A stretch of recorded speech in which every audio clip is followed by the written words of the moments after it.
Hi, I'm 218. So let's bring it back to lines and let's quickly review slope-intercept form, point-slope form, and standard form. Now, these are the only three forms that I'm asking you to know and be comfortable with, but I do need to mention that your book has two more forms that they introduce. Okay, so your book introduces general form, which basically takes standard form and moves the c over so that the right side's equal to 0. And then they have intercept form, which kind of takes standard form and again does some manipulating and sets the equation equal to 1. So introducing intercept form, it is worth mentioning that the whole reason they do intercept form is so that your x-intercept is at a0, so here it is a0, and your y-intercept is at 0b. But again, I'm not worried about these two forms. I want to make sure you know and can work with slope-intercept, point-slope, and standard form, and that's it. Okay, so let's write the equation of this line, right? Let's really pay attention to what we are doing here. So if I want to write the equation of the line and I give you a picture, your first instinct is probably to think slope-intercept form. That's what everybody's good at. Y equals mx plus b. So I can count my slope, okay, up 1, up 2, up 3, over 2. So I've got a slope of 3/2. Okay, so great. Next, I'm going to look at my y-intercept. And here's the biggest mistake, is that people look at this and they will say it's 1, 2, it's about 2.5. You don't know that that's 2.5. So why guess and potentially be wrong? Pick a different point that you know. You don't have to start with your y-intercept. We have point-slope form, which makes a whole lot more sense. I can pick any point that's labeled that I want. So maybe I pick this point, which is 1, 1, 2, 3, 4. Maybe I pick the point 1, 4. Okay, so here's my info. I've got a slope, I've got a point. I don't know why our first instinct is not point-slope form. It should be. Okay, so I look at this as a big equation. Slope plus point equals point-slope form, right? Y minus my y value equals x minus my x value. And it says write the equation line. It doesn't say what form. It doesn't say it has to be in slope-intercept form. So I've got the equation line. It's in point-slope form, and I'm done. Okay, so this time's not a graph. This time I am saying write the equation in all three forms, and I'm giving you a point and a slope, but no graph. So what are we going to do? What did we learn on the last slide? On the last slide, we learned that I don't have to start with y equals mx plus b. I have to start with what makes sense. I'm given a point and a slope. So my first thought should be point-slope form. Okay, so point-slope form, and I'm 1/3 of the way done.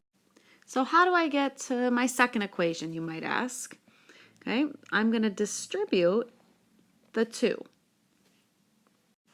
Next, I'm going to add the 7 to both sides. And just like that, I have slope-intercept form. So form 1, I've got point-slope. Form 2, I've got slope-intercept. It did say 3 forms, so I am missing one. Oh, that's right. I'm missing standard form. So standard form isn't anything fancy. Standard form really says get your x's and y's to the same side. Okay, so subtracting my 2x to the other side, I've got negative 2x plus 1. Now standard form does have two little technicalities, but they're little ones. Okay, my two little technicalities say this. There cannot be any fractions or decimals in my equation, which I don't have, so that's not my issue. And the second one says that a must be positive. So where's a? A is the coefficient in front of x. My x value in front, my coefficient in front, is not positive. So it's a quick fix. I just multiply both sides of the equation by a -1. So I'm going to distribute that -1 all the way across, which leaves me with a positive 2x, a negative y, and a -1. And that's my standard form. So point-slope form first, convert it into slope-intercept, convert it into standard. That is my game plan almost every single time I write the equation in all three forms. So are you ready to try one yourself? Here's your first one. Okay, all three forms, I'm giving you a point, I'm giving you a slope. Pause the video and see what you can do. So how'd you do? Did you come up with the right point-slope form? Okay, scratch work over here. Did you distribute the 3/5 and add the 1 over and get your slope-intercept form?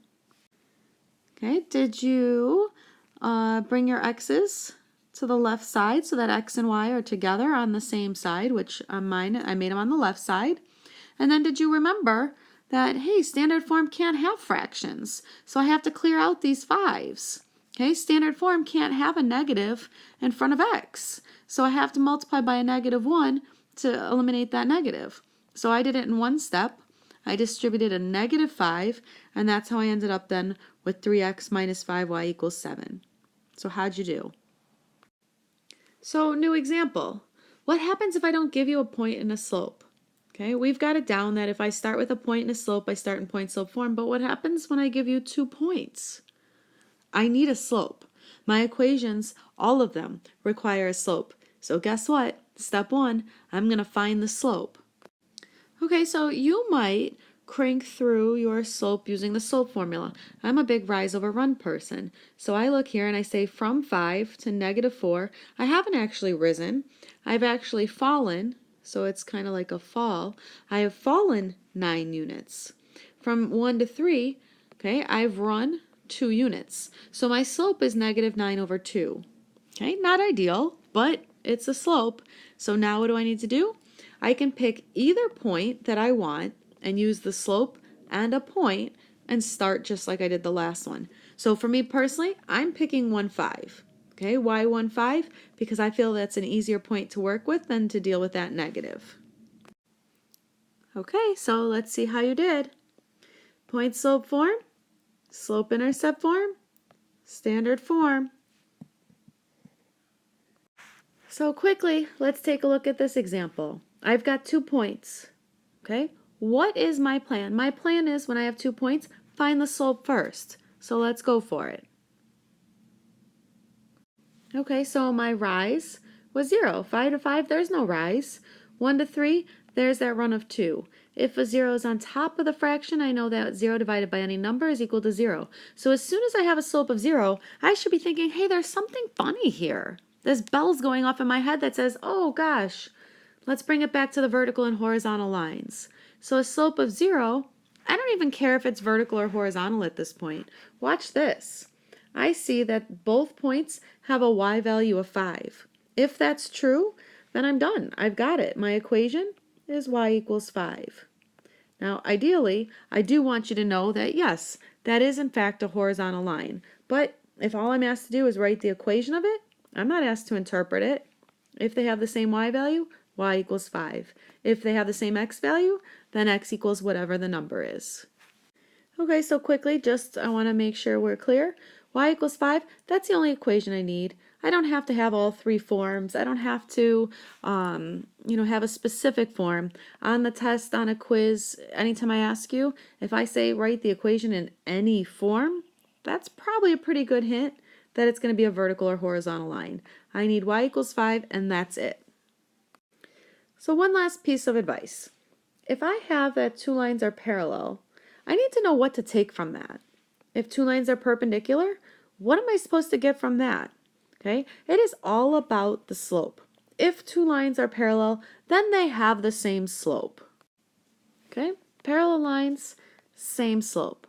But if 2 lines are perpendicular, they don't have the same slope. Their slopes are opposite reciprocals. Okay, so same slope, they must be parallel lines. Opposite reciprocal slopes, they must be perpendicular lines.